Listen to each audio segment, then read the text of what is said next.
I want you, Madam P.L.O,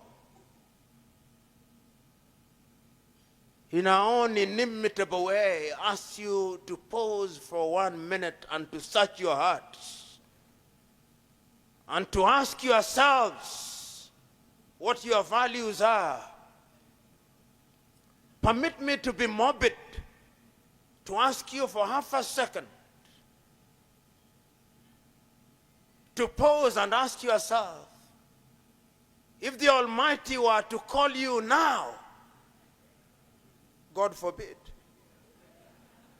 what would you say that you have done to humanity? Just for a minute. How would we eulogize you?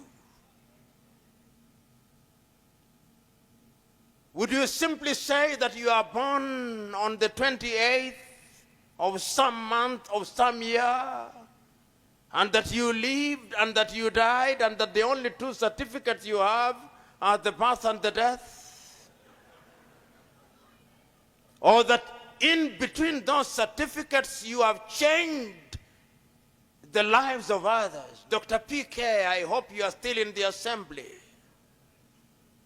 I heard you so very eloquently when you said that leadership is about changing and influencing others. How many have you changed?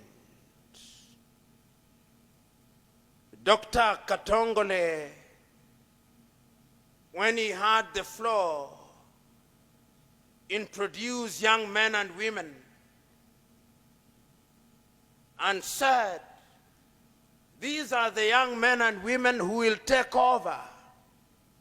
I remember in 1978, I read a book written in 1958 by a young Nigerian called Chinua Achebe.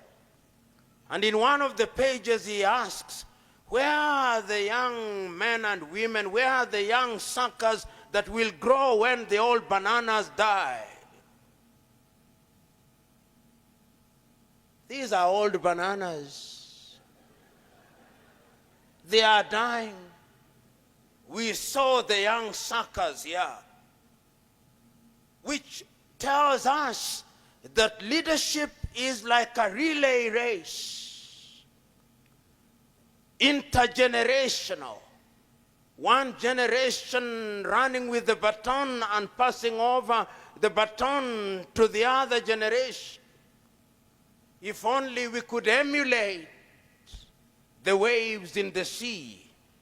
Just as the new waves come, they renew the old waves, and lo and behold, the ocean remains alive and well. Ladies and gentlemen, this is a happy occasion. It is a happy occasion because we have come here to remind ourselves that when all is said and done, perhaps service is the only thing that defines us. Dr. P.K., you said it so very eloquently and very passionately that when the chips are down, we'll ask not how many cars you drove.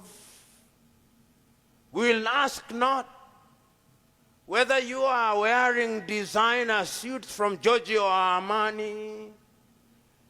We'll ask not which perfume you wore from Bulgaria. We'll ask, whom did you serve and which lives did you change? That is what leadership is all about. And that is how I understand Mother Teresa of Calcutta, who, when she was asked, what is your claim to greatness?